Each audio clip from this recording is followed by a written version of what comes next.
Good morning বন্ধুরা, সব কেমন আছো? ভালো আছো? আমিও ভালো আছি। সবজি কাটছি রান্না করবো বলে।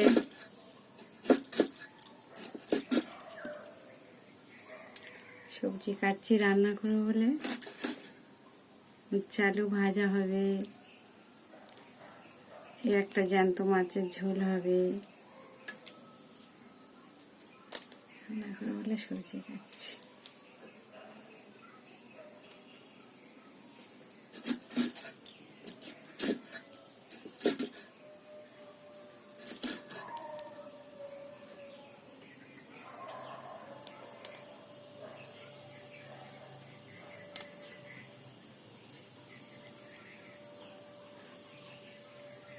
দানা ফেলে ফেলে কাটছি।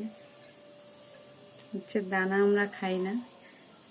কারা কারা খাও না কমেন্ট করে জানাবে। দানা খাও না, আমরা খাই না, শক্ত শক্ত লাগে তাই।